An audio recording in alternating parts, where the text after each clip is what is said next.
10월 18일 월요일 미래로 떠나는 여행, 여러분의 성경 가이드 문찬호 목사입니다. 오늘 함께 묵상할 본문은 아모스 5장에서 9장입니다. 공법을 물같이, 정의를 하수같이. 팬데믹이 장기화되고 최근 물류 대란이 일어나면서 가장 큰 어려움을 겪고 있는 사람은 자영업을 하시는 분일 것입니다. 물론 회사에 속한 직장인들과 학교 학생들, 시니어, 다들 격리 사회로 힘든 마스크 일상을 하고 있습니다. 하지만 그 중에서 특히 경제적으로 가장 큰 타격을 입는 분들은 뭐니 해도 머니와 직결된 자영업자일 것입니다. 제가 아는 성도님은 외식업을 하시는데 업체에서 물건을 공수받지 못해 직접 홀세일 마트를 돌아다니면서 계속 매주마다 구하고 있다고 들었습니다. 시대와 상관없이 고통받는 자영업자들은 입법을 결정하는 정치인들과 집행하는 정부들에게 늘 호소하는 것은 제발 탁상 공론을 멈추고 삶의 현장을 정확하게 알았으면 좋겠다는 호소입니다. 한국에서도 팬데믹이 장기화되면서 사회적 거리두기를 더 이상 못 참겠다는 불만들이 여기저기서 터져나옵니다. 그래서 보이콧을 외치고 위드 코로나를 수용하자는 방안도 따져보고 있지요. 드고아의 목자 아모스는 그 당시 과수원과 양떼를 소유한 자영업자 출신이었습니다. 단순한 직원이 아니라 고용주요 분홍 출신이라는 것이죠. 아모스 선지자가 활동하던 시대 배경을 살펴보면 현재 우리가 생각하던 것과는 달리 북이스라엘이 정치적으로 경제적으로 최고 번영을 구가하던 시기였습니다. 마치 솔로몬 시대를 다시 경험하는 분위기였던 것이죠. 자영업자들이 물 만난 고깃떼처럼 즐거워하던 시기였습니다.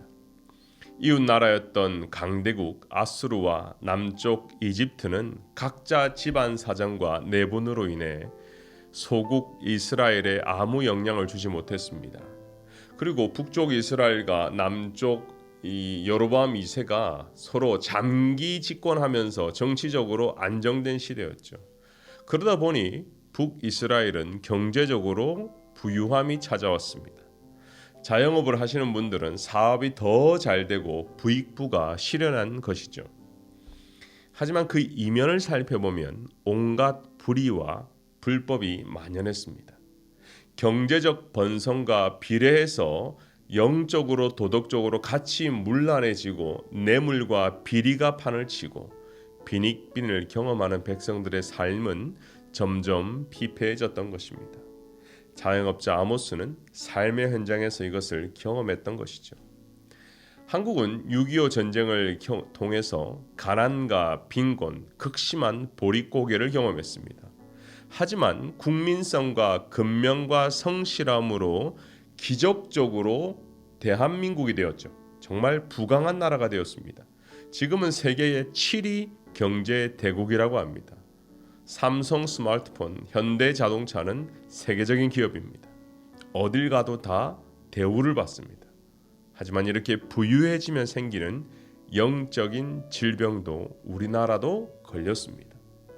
생존을 위해 밤낮으로 일할 때는 몰랐는데 살만해지니까 여러 가지 유혹들이 찾아오고 죄가 더 만연해졌다는 것입니다. 한 예로 유흥시설과 여가시설은 살만해지면 더 많이 생기고 부흥하는 것과 마찬가지라는 것입니다. 이스라엘이 부유함의 양면성을 경험할 때 하나님이 자영업자를 선지자로 세우시고 이스라엘을 향한 하나님의 마음을 알리게 하신 것이 오늘 본문입니다. 5장 24절이 핵심 구절인데요. 오직 공법을 물같이 정의를 하수같이 흘릴지로다. 이 말씀의 핵심은 공평하고 투명하고 바르게 하라는 것입니다. 비가 많이 내리면 댐에 물을 가둬 놓지만 정말 많은 비가 내리면 홍수가 나서 결국은 수문을 다 열어두어야 됩니다. 방류할 수밖에 없죠.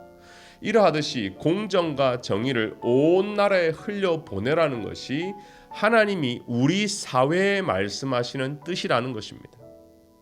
분명 겉으로 볼 때는 국가가 번영과 풍요를 누렸죠. 국력 또한 강성하죠. 반면에 지도자들은 온갖 뇌물과 착취로 백성은 점점 피폐해집니다. 그래서 하나님의 공의를 찾아볼 수 없는 부정부패의 시대가 도래된다는 것이죠. 매번 대선 때마다 정치 이슈들은 크게 두 가지로 나뉘는데요. 부동산과 주식 투기입니다. 국민들의 상식으로는 도저히 생각할 수 없는 큰 돈을 벌게 되면서 문제가 생기는 것이죠. 그래서 많은 사람들이 말합니다. 이것은 공정하지 않다. 누군가에게 특혜를 주었다라는 것이죠. 그래서 오늘 아모스 6장 1절에서 3절도 가진 자들이 더 교만하고 가진 자들이 더 자만하고 더 방탕했다고 고발하고 있습니다. 제가 읽어드리겠습니다. 화 있을진저 시온에서 안일한 자와 사마리아 산에서 마음이 든든한 자 곧 열국 중 우승하여 유명함으로 이스라엘 족속에 따르는 자들이여. 지도자를 말하는 거죠. 너희는 갈레에 건너가고 거기서 대하마스로 가고 또 블레셋 사람의 가드로 내려가 보라. 그곳들이 이 나라들보다 나으냐? 그 토지가 너희 토지보다 넓으냐? 너희는 휴관 날이 멀다 하여 강포한 자리로 가까워지게 하고. 이스라엘 백성 가운데 가진 자들, 권력이 있던 힘이 있던 땅을 가졌던 경제적으로 부유한 자들에게 아모스를 통해 하나님의 예언의 말씀을 하신 것입니다. 너희 가진 자들이 정신을 똑바로 차리지 않으면 예루살렘 궁전이 불에 탈 것이고 성전은 짓밟힐 것이며 백성들은 칼에 멸망하리라. 그렇기 때문에 지금이라도 하나님께 돌아오라는 권면인 것이죠. 하나님께 돌아오는 것은 그냥 말로만 돌아오겠다는 것이 아니라 하나님이 말씀하신 공법을 물같이 흘리는 것입니다. 우리의 일상생활에서 정직한 저울을 사용하는 것이죠. 예전에 시장에 나가보면 저울을 많이 사용했습니다. 그런데 간혹 시장 상인들이 소쿠리를 얹어 재는 저울을 속이는 일도 빈번했다고 합니다. 누구를 판단하는 재판도 마찬가지죠. 유전무죄, 무전유죄가 되지 않도록 누구에게나 공정하게 집행하는 것이 필요합니다. 레위기 19장 15절은 이렇게 말합니다. 너희는 재판할 때에 불의를 행치 말며 가난한 자의 편을 들지 말며 세력 있는 자라고 두어하지 말고 공의로 사람을 재판할지라. 어느 쪽으로도 쏠리지 말라는 것이죠. 이렇게 공법을 물같이 정의를 하수같이 행하는 것이 하나님께 돌아오는 것입니다. 하지만 이렇게 말씀하는데도 돌아오지 않으면 6장부터는 심판이 시작됩니다. 첫 번째는 메뚜기 재앙입니다. 메뚜기를 하나님께서 날려보내서 땅의 모든 풀들을 다 먹게 만들 것이다. 굶어 죽게 만들 것이라는 것이죠. 두 번째는 불의 재앙입니다. 여호와께서 명하여 불로 징벌하게 하시니 불이 큰 바다를 삼키고 육지까지 먹으려 하는지라. 불로 징벌한다는 것은 멸절한다는 의미입니다. 단순히 굶어 죽이는 것이 아닙니다. 불로 육지와 바다를 다 덮어버린다는 것은 우주적인 재앙이라는 것입니다. 세 번째는 다림줄의 재앙입니다. 우리가 성벽을 세울 때 줄을 달고 다림줄을 두죠. 정확한지 기울어지진 않았는지 하나님이 보신다는 것입니다.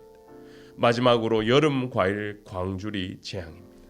이렇게 네 가지 환상을 보여주신 것은 아모스가 먼저 깨어나서 부유한 자들, 가진 자들에게 선포하는 것입니다. 너희들이 받은 것들, 그것은 하나님의 은혜라. 그 하나님의 은혜를 흘려보내라는 것입니다. 내가 더 많이 가지기 위해서 연약한 자를 무시하거나 돌보지 않는 것은 하나님의 뜻이 아니라는 것이죠. 예배는 드리지만 하나님께 제물을 올려드리지만 헌신하는 것처럼 보이지만 삶의 예배가 정직하지 못한 것을 오늘 아모스가 고발하여 우리 모두를 하나님께 돌아오게 하는 것이 아모스가 우리에게 주는 결론입니다. 오늘 말씀을 묵상하면서 깨닫는 것은 우리 주위에 돌볼 자가 누구인지를 확인하는 것입니다. 우리의 삶을 되돌아보며 감사가 넘치고 있는 것, 그것도 너무나 좋지만 이 감사로 인해 우리가 받은 것을 다른 분들에게 흘려보내는 그런 축복의 통로가 다 되시기를 주의 이름으로 축원합니다.